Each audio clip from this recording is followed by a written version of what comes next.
How we doing, all right? Yeah. Cool. Let's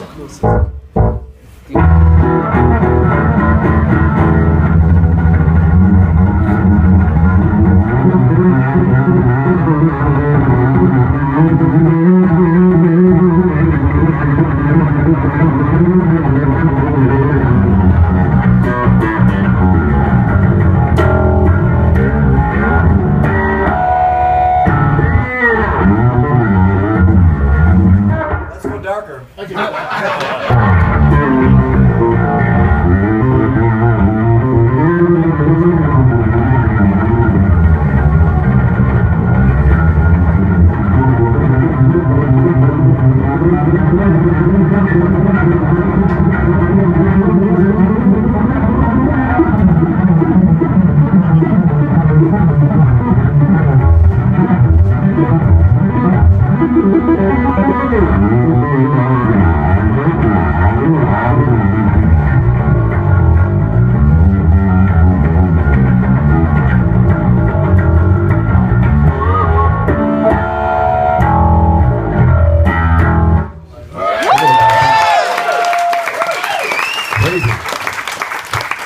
is my first thing I'm doing here on the Prague Cruise. A little bass clinic. I don't know if you've attended bass clinics before, but mine are pretty casual. I just kind of hang out, play a little bass, and then we talk about anything we want, really. Bass playing, music biz, dating the waitresses in the clubs you'll be playing in. Some very important things you must know in order to survive the music business. But we just make it kind of casual, and every question is legal, I think, pretty much. You having a good time on the cruise so far? I'm very glad to hear. I'm really, really pleased to be a part of this in any capacity, and it's a wonderful thing to give an even greater foundation to a type of music that requires a little bit of intelligence, which is sorely lacking in so much of the entertainment business these days. As you well know. That's right. So the first person brave enough to ask the first question, I would say win a fabulous prize, but I don't have my fabulous prize bucket here, but we'll work something out. I saw a hand go up over there. Just yell it out. And Winery Dogs is a very unique band. How do you approach writing with Richie Kotzen? oh yeah, he's asking about the Winery Dogs, a new band I have with Richie and Mike Portnoy. You've heard of him.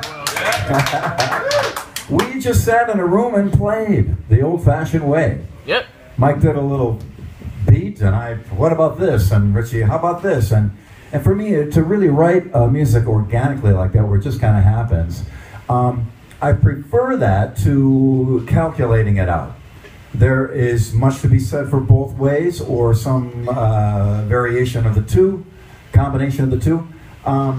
But just for me, I'm mostly a rock guy. I started out, when the Beatles were on Ed Sullivan. I had to do that. I saw the girls scream, and I go, I want that job. That's what I want to do. That's what I want to do. And so, and eventually, fortunately, music evolved along with me getting older, and King Crimson came out. They're the first real progressive band, I think, that I was hip to, and then Genesis, and then a bunch of other the first wave of progressive music. And I got a huge iTunes collection. It's over a terabyte of music. It's 280,000 songs. And it's a finely tuned collection in that it's stuff that really means something to me mostly. There's not a lot of fluff in there. And so one of the most interesting CDs I acquired was a bootleg of Genesis writing The Lamb Lies Down on Broadway. So, and there's one song at the very end, a little long-winded answer, I hope you'll bear with me. One song at the end called It, and it's kind of the punchline of the whole record. And somehow the lyrics pull together the entire story, and mind-blowing, the last two syllables of the song answer the question of what he was talking about for the whole record. Brilliant, unbelievable. And I thought, well, he must have calculated that whole thing out. He must have sat down and written out the words, and then did the music around it, and all this stuff. But on the bootleg, the band is vamping on the changes, and Peter Gabriel is just blah, blah, blah lyricking through it, and later on filled in the blanks and made the lyrics solo, which I thought was supremely brilliant, because he just kind of, because it wasn't calculated, because it was just came from the heart, it came at the spur of the moment. It, to me, it had a special shine to it as a result. So for me, that happens to be my personal way, and I like to record and write music like that, just kind of seat of the pants. I don't read music, I don't know any music theory, I don't know anything really other than the bass. Getting into the real particulars of the fine points of songwriting and all, I can't do that, but I can write a song. I can sit down with somebody, we'll get a song in 5 or 10 minutes, we'll have something for you. No problemo. You know, it can be done. But the Winery Dogs was an interesting thing, because we just went in and played, didn't calculate, we didn't even say, you know, what kind of music should we do? We should make it a little hard, but then we're going to try to, we just went, we didn't even discuss it. We had some Poquito Mas, our favorite Mexican food place right down the street, you know. And went in and hit it, and that's the record. And incredibly, it's been very, very favorably received. So we could be more thankful and pleased. And I'm extra pleased because it was done in that manner. So I rest my case, Your Honor. Okay, yes, sir. You got a question? Are you ever going to do anything with Talas again? We're trying to do more stuff with Talas. We did a show in the summertime, I think 2 years ago, and there was 14,000 people showed up outside Niagara Falls, New York. It was incredible. They were doing photos from an airplane, and it looked like Woodstock. It was unbelievable. So it was a beautiful thing. Made a lot of people happy, and one of the guys has had a little bit of a problem with his knee and some medical things. As we all get a little older here, things start to fall apart. I know it well. So hopefully more, plenty more. And I see somebody with a bass there too, so if you've got bass-specific comments or questions, or... I could actually. Go right ahead, yes sir. What's the deal with the scalloping, and can you show us something that can be done on a scallop bass that you couldn't do on a non-scalloped bass? Good question. He's talking about scalloping. I had the wood removed on the 1, 2, 3, 4, 5 frets up here. So you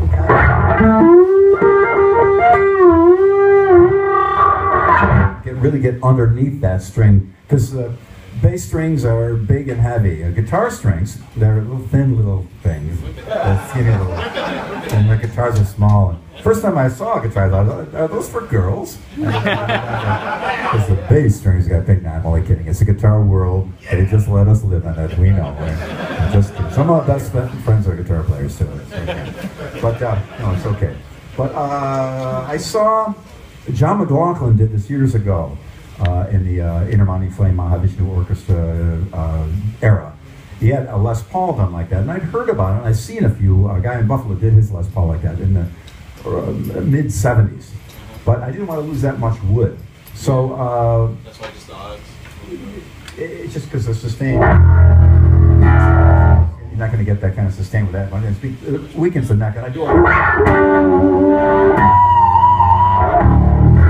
neck bending. If I had lost all the wood on that, it would be flopping around like a thing that flopped around a lot. Whatever analogy that would be. So we did a tour. Talas opened up for Yngwie on Yngwie's first tour in America, and Talas was on the bill. And Yng was just unbelievable. So many amazing things that he did that you wouldn't think would be so impressive. He'd take his Strat with a Fender vibrato bar, a quarter step out of tune, and go 1, 2, 3, 4, 5, 6, bang, in tune. Nailed it. Amazing. The guy was just incredible. And so I got re-inspired about the scalloping again. I thought, well, maybe I could do just a couple of them. I don't go halfway across. But I know sometimes the wood would be marked from my fingers hitting it. So I thought, well, what if I cleared the wood away? I didn't want to go too much, though, because, again, I didn't want to lose that much wood. So I had my Dremel Moto tool with me, and took the strings off, and in the hotel room, most of my bass modifications are hotel room repairs, where you got the foam stuffed under here is actually out of a cushion from a chair in Motel 6 somewhere. So I took the Dremel Moto tool, When I got to the last one, I almost ruined the frets completely. So I figured, well, I'll stop at 5 and let me cool on ahead. I only went halfway across because you couldn't bend this string down into the wood unless you were Godzilla or something. So in fact, you can do like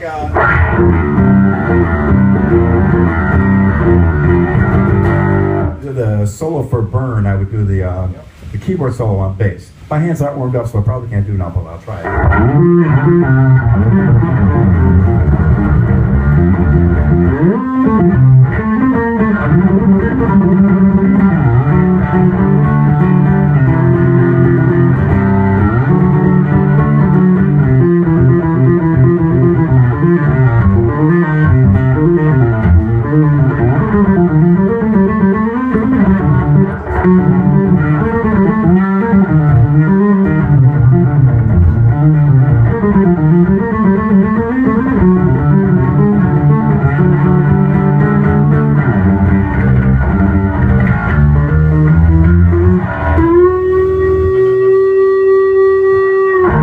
note at the end of it.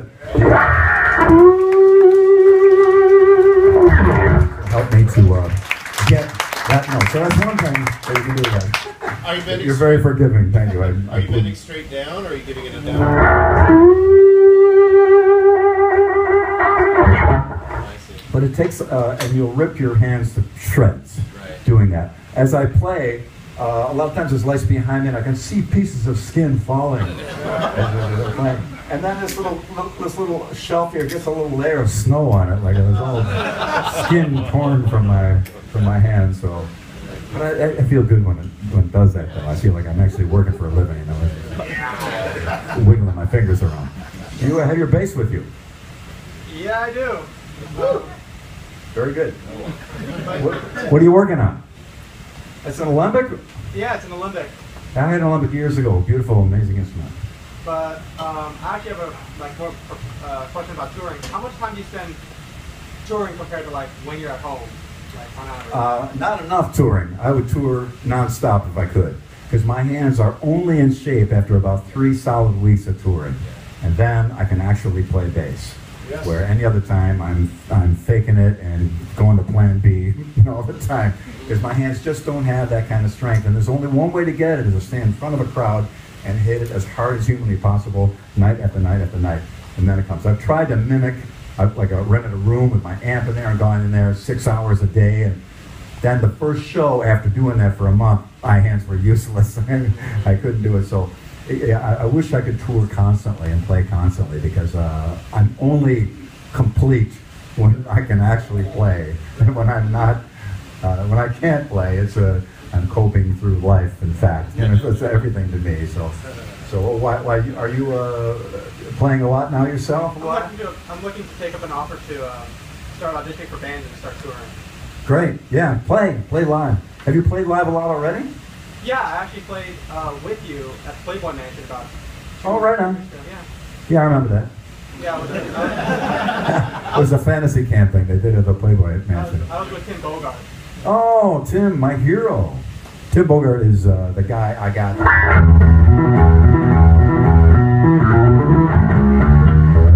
That first Vanilla Fudge record. Now that could very well be considered one of the first progressive records of that era. Genius, great player. I took more from Tim, I think, than any other bass player in my early years. He's a wonderful guy too. But so anyway, so yeah, get out and play. When I started out, we played Talas in the clubs doing copy tunes. We played 21 nights in a row once. We did 3 complete shows in one day, where you set up, do a show, tear down, move, next show, set up, do a show, tear down, and next show. Actually 3 full shows in one day. And that was with no monitors and no crew. So we learned so much about everything. No matter what happened, we could handle it from that point on. It was crazy. But yeah, you plan on taking the Olympic out on the road with it? Oh, absolutely. All right, there's a brave man. See, I couldn't keep mine because first of all, it was broken. I had to sell it. And second of all, it was just so nice. I wanted to put legs on it, like it was a little table or something. It was so beautiful. But for me, my basses get beat up a lot. They get hit and thrown around, and I've never tried to baby them. So I wouldn't want to take a bass like that. It's a beautiful instrument like that. You probably play differently and a little bit more respectful to your instrument, I would imagine, than I do to mine. But for me, I look at mine just like it's a tool. And I guess once you beat that up really, really nicely, that'll be quite a piece of work. If it doesn't get beat up, it means I'm not using it. What's the point of having it? Good point. That's good point. That's a good point. Right on. Well, good luck to you, bro. Thank you very much. Who else has a question for me? Don't be shy. Yes, sir. Right here in the front. Yeah, I got 2 questions for you, if you don't mind. Anything. First is, you say you don't really aren't that much in the theory of music, but when you're playing with Blind and you're playing with like Paul Gilbert, doing everything from Shy Boy to Addicted to that Rush, and they're playing those scales up and down, is your ear just that well trained over the years of playing, or do you guys sit down together and show each other, or how do you pick up that? It's all done by ear. Even the complicated stuff that was the Vice shows that I did, there was never a chart, ever. It was all done by ear. I don't believe. What's that? I don't believe that. It's true. Absolutely true. Ask Tony. When you see Tony McAlpine was there. The only time they ever brought out music was when they didn't know what the keyboard part was, and Steve thought somebody may have transcribed it, so they brought music out for that, and Tony looked at that for what the part was. But in fact, there was no. We do everything by ear, and everyone does too. Same with working with Paul Gilbert or anyone. It's mostly all by ear. I wish I knew more about reading. Fortunately, I'm around guys like Tony. If I got a question, Tony, what chord is that? Oh, it's a E11 diminished minor. I just don't. It sounds jazzy. I don't know what it is. So that's pretty much the way it works. Like the Shy Boy thing.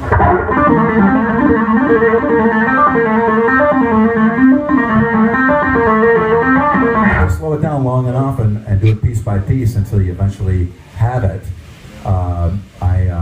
Some of the real complicated, difficult lines we did together with Steve, we would take them down to major slow, barely moving along, and just make sure every single note landed exactly where it was, and cycle and cycle and cycle and cycle until we got it. So a lot of work went into it.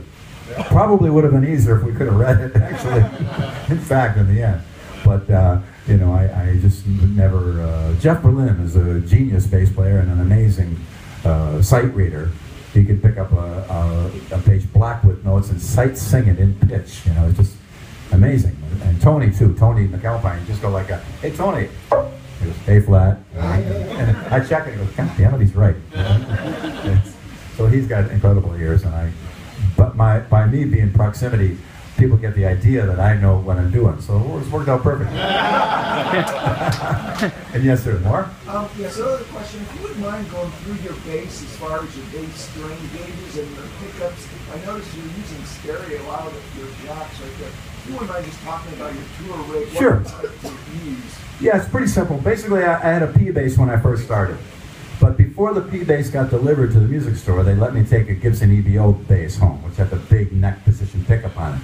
Now, I knew bass players that had that bass, the EBO, and that big pickup, and also guys with P bass. I liked the P bass. It was kind of the standard, more than the Gibson. Though people use the Gibson a lot also. So when I did get it, I thought, well, why don't I get the Gibson pickup and put it on there, and then I'll have both. So I wrote to Gibson. They sent me a thing and a little box of pickup, and I chiseled out a hole on the living room floor. My mom had to vacuum up the sawdust. Put the thing in there. Didn't know how to wire a switch, so I just ran it, because it was pre-wired, ran the volume and tone and then an output. And then the P-Bass had volume and tone and its output. I removed the tone control years ago. So basically, it's two of the most iconic basses, hopefully, in one. Right now, and for clinic, I only use the one, the main pickup, which is for me the P-Bass. With all the articulation.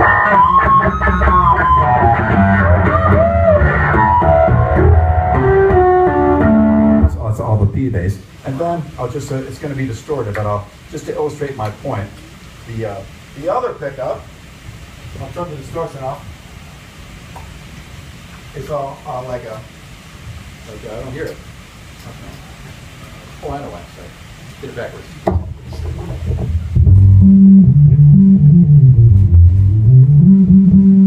So like in the Beatles, right?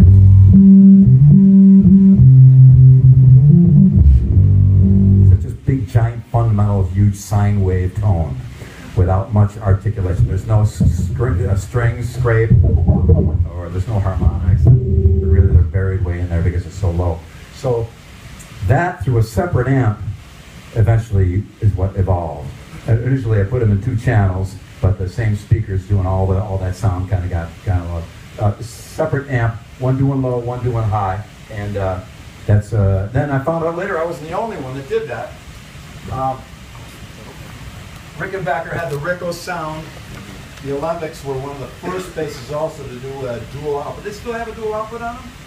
I don't know, this one does not, but I think they probably still do it. Yeah. Initially they all came with a dual output, and actually a cannon connector, a 4-pin cannon connector. There was a power supply and a separate output for each pickup. And the Olympic preamp had 2 channels and 1 for each pickup as well. So it was really designed for that. So every time I thought it was a little far out and kind of an unusual solution, I'd find out that somebody else did exactly that. I guess John Paul Jones from Led Zeppelin took his jazz bass and wired each pickup into a separate amp. Entwistle did it, I believe. I saw a photo of Mel Shacker's bass from Grand Funk, and he had the big giant EBO pickup on there also. So there was a precedent to it, apparently. So other people had always also done the same thing. So that was pretty cool. So that helps me a lot. And basically, this is not to shill for Yamaha too heavily, but this is the Yamaha Attitude bass. They've made them for me for many years now. It's the newest version. We played in Cleveland. They gave me that for before I went on stage. They have 2 screws that go in this way, like in that angle. Pull the neck into the body, into the socket, so it's real solid. The wood is artificially aged. I did this literally $1 million process, not for me, of course, but on the wood that they do now. It's an amazing process they do on wood to get it to do what old wood does, apparently, and a bunch of other features on it that are too long to mention. But basically, it's a workhorse bass. There's a Facebook page on for this bass now. A bunch of people got together and did it themselves and put together a little forum there. I go on and answer questions, we talk and hang out, and I do 2 years ago I did a Yamaha Attitude Day at the Yamaha Custom Shop. People flew in from all over the world with their basses, and we hung out. I had all my original basses. The original bass I used as the template was my original P bass with the Gibson pickup aforementioned in it, and that went through many years with me. It was beaten senseless, and it's kind of an iconic bass, I guess, in some people's minds. And so I had that there for people to try and play, and all the original Attitudes and the prototypes, the 8-string version, the fretless version, the double neck version, and all that. So it's been good to me. Yamaha's been a good company. Their quality control is awesome, and I'll shut up about the product now. Bill, sir. I have a quick 2-part that you've actually already kind of touched on regarding the scallop portion. I'm sorry, bro. I've been in front of a bass amp for over 40 years. Regarding the scallop portion of the neck, Say again? does it require a softer touch so you don't go sharp accidentally? Oh, you mean? Oh no, you could never push that in with all your strength, because that string is so tight. I could see, like, on an unwound G string on a Stratocaster, yeah, you'd have that pop, but you don't. It's really tight there. You would never go sharp or flat. And then regarding your tone, you have that growl on top of your tone. Is that just distortion, and did you develop that so you would be heard? Yeah, generally, here he goes shilling again with his products. I got a new pedal out by EBS, my signature pedal. Basically what it does, for a long time you put distortion on the bass and you lose everything. All your low end goes away. And it's fun to play, and it's buzzy and whining and harmonics and stuff, but there's no bass, and your band gets mad, and eventually you get replaced. So, right. So I always had the 2 amp thing. But if I only had 1 amp, wouldn't it be nice if I could get my bass tone and then just ghost in distortion without losing the original thing? So a couple of companies did pedals where they had a balance control between the distortion and clean for bass, close but no cigar, because one side would turn down while the other went up, so it was hard to really get it balanced. So my pedal.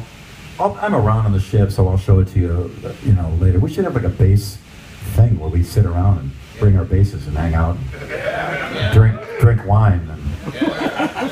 Okay, you had me at wine.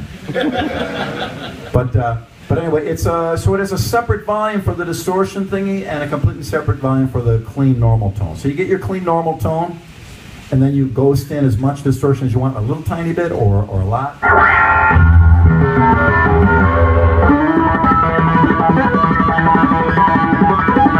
So all the distortion effects that you normally would like to do, but don't have any low end, you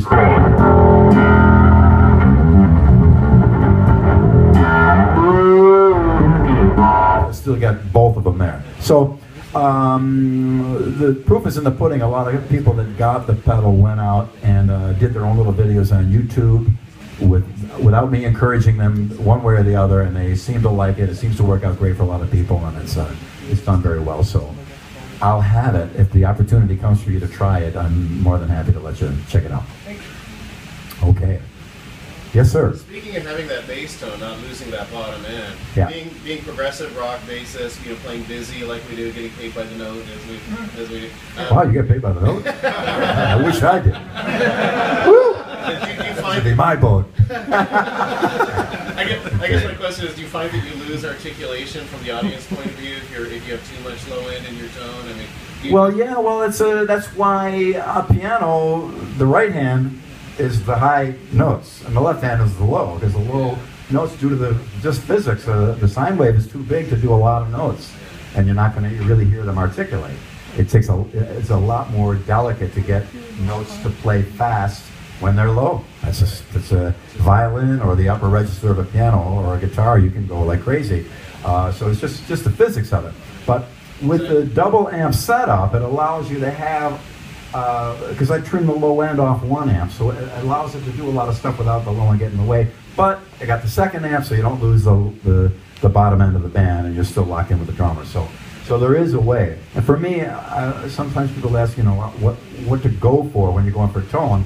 All I wanted to do was hear the notes that I played. I wanted to hear the notes. Yeah. It's that simple. If I could hear the notes, then the tone is okay. How that eventually happened is it got mid-rangey a little bit. I do an EQ curve. I do the reverse Mona Lisa, the upside down smiley, the frown curve, the frowny curve, as opposed to the smiley curve. The smiley curve, if that's what you like, God bless you, that's fantastic. I love you, and I'll buy your records. But for me personally, I hear a lot of clickety-clack, and I hear a lot of rumble, but I don't hear the note. And maybe you do, or maybe others do, and I just can't hear, because as I pointed out to this gentleman earlier, I've been standing in front of a bass amp for 4 decades. Right. And in the old days, we'd be on stages that would be about 6 feet deep, and my amp would be a foot behind my head. And there was no room sideways, so I had 2 SVT cabinets stacked on top of each other. So it was like right behind my head at full-blown tube volume, no attenuator. And then the drummer we had was a left-handed drummer, and but he played a right-handed kit, so his ride was here. So this ear is down a little further than this one. So watch your ears, trust me. I spend the days of, what? I'm sorry? Again? One more time? I didn't get it? That's it. So, just use earplugs. I'll stop preaching. Who has a question for me? No one? Oh, there's one. Yeah, yes, sir. Very good quality videos from the Eat 'em and Smile tour. Yeah. I don't have it with me. But I do have a professionally shot Eat 'em and Smile show. While Dave is still alive, I can't let it out, so because there's copyright issues. It will live forever, I hope. But no, it's maybe someday he'll put it out. Name that tune. Thank you. The only crowd that ever got that. I do it in my clinics all the time.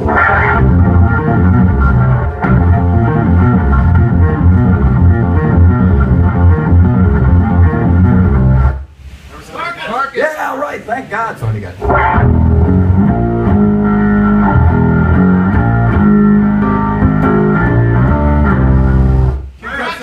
Okay. I do that all the time in my clinics. I stump the band. Okay, what's this song? They have no idea. When I did.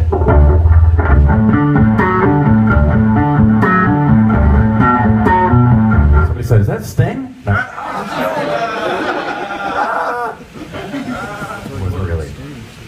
Anyway, how am I doing on time? A few more questions. We're playing tonight, PSMS, myself, Mike Portnoy, Tony McAlpine, Derek Sherinian. And, we've we'd love to have you join us if you can. It's going to be cool. We have a great time. We did that tour around the world all by ourselves with nobody, no crew, no nothing. And we showed up in places where the amp was, you know, there was just nothing there. And it was, if you can get through a tour like that, you can get through anything. But we actually had a riot. We had a great time, and it was some wonderful nights of music too. And I'm fortunate enough to play with Mike in another organization, as I mentioned earlier, the Winery Dogs, and I enjoyed playing with them very, very much. Yeah.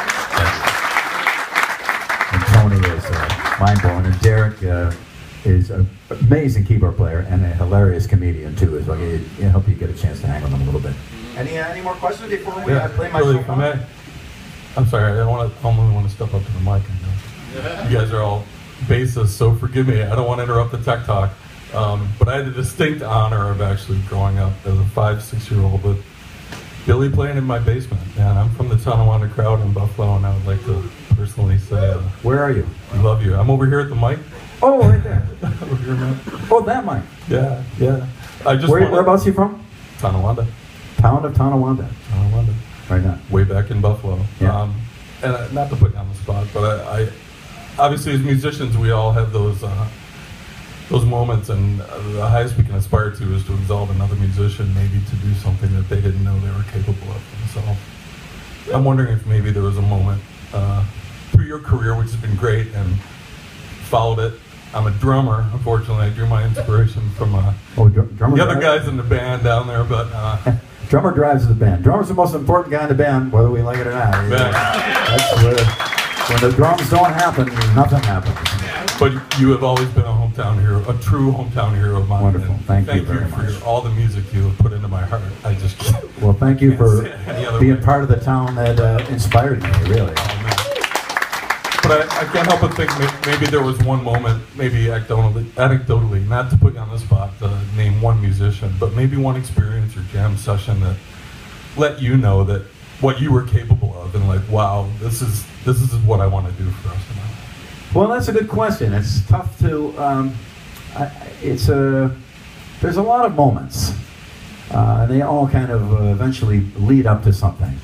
I think most everyone here is a musician, I assume. There are some people that aren't necessarily players, but if you're into progressive music, I think you know enough about music that you could probably parlay yourself into a player pretty easily, I think, even if you're not. But so most of us as players, we're up against an incredible barrier.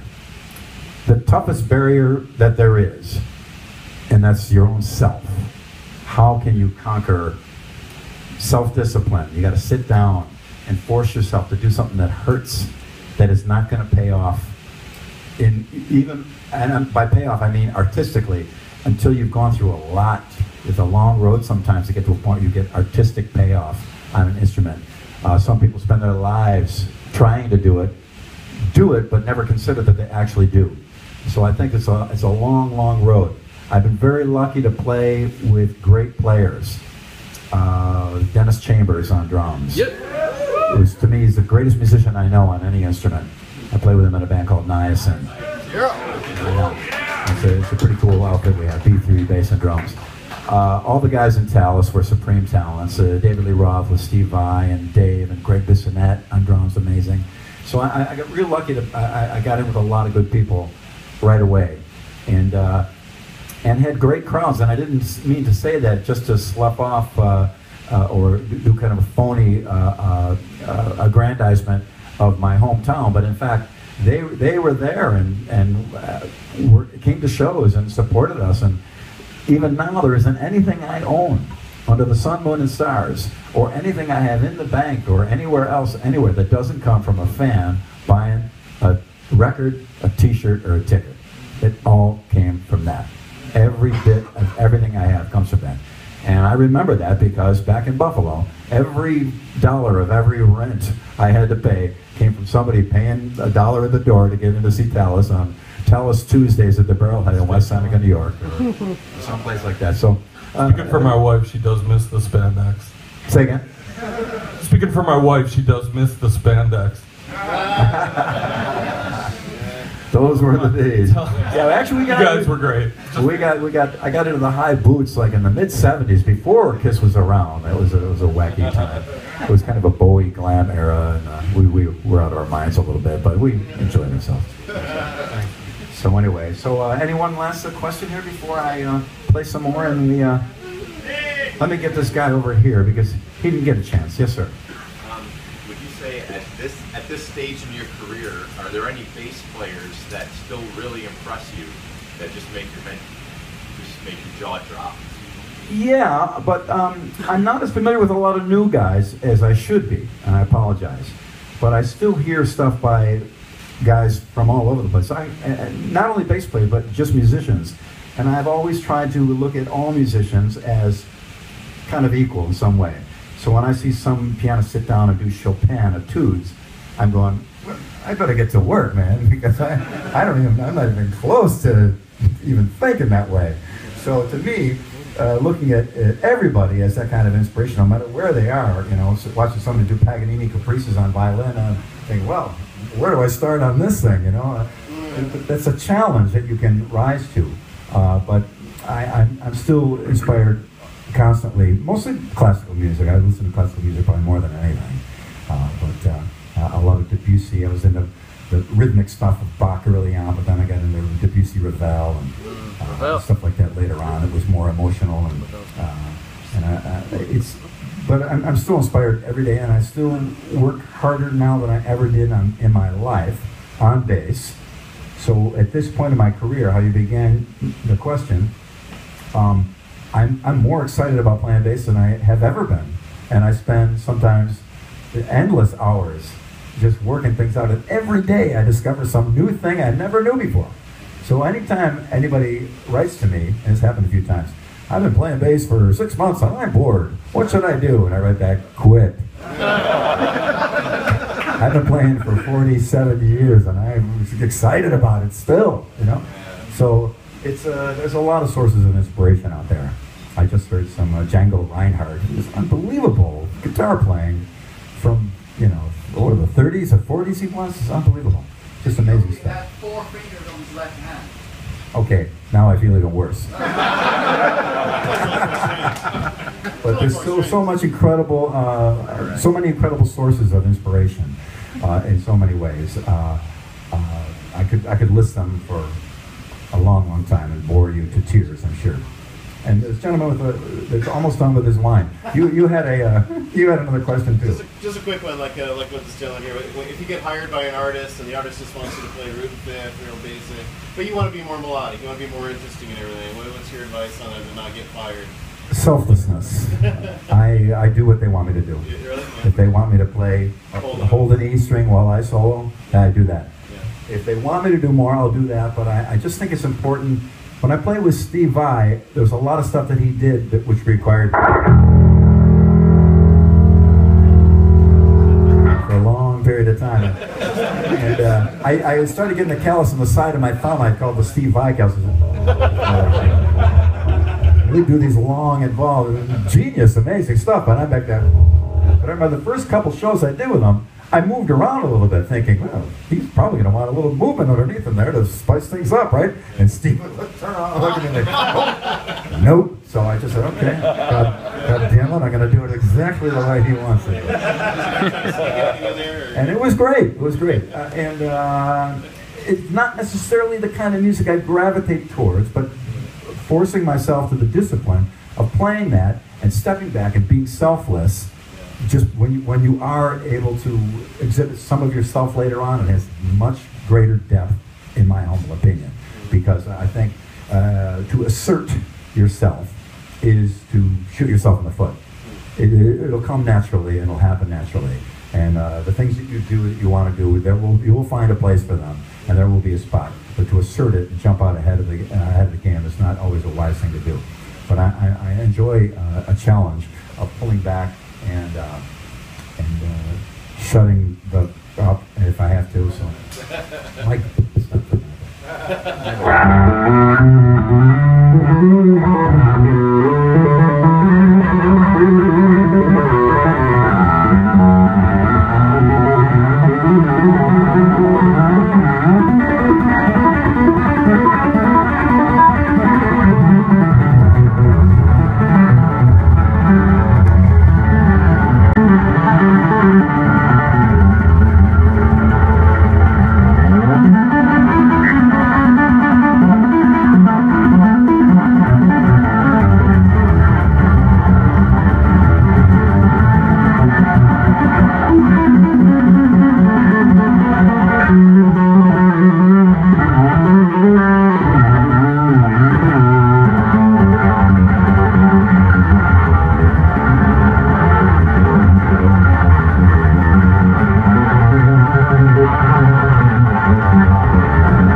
kind of you. Very, very kind of you.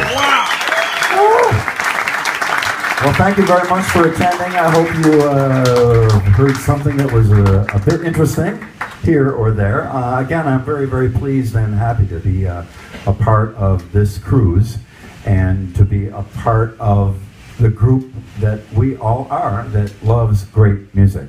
Music is the greatest art form. Music is the best. It is really. Many philosophers have proven out that music is the greatest art form. I think Schopenhauer referred to architecture as frozen music. So a whole bunch of guys have, much smarter than I, have proved it out in much better ways than I can.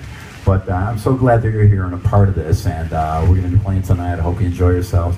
We'll be walking around, hanging, and we're all friends here. So if we get a chance to hang and have a drink or whatever, and I'll tell you some amazing stories that I don't normally do over the microphone.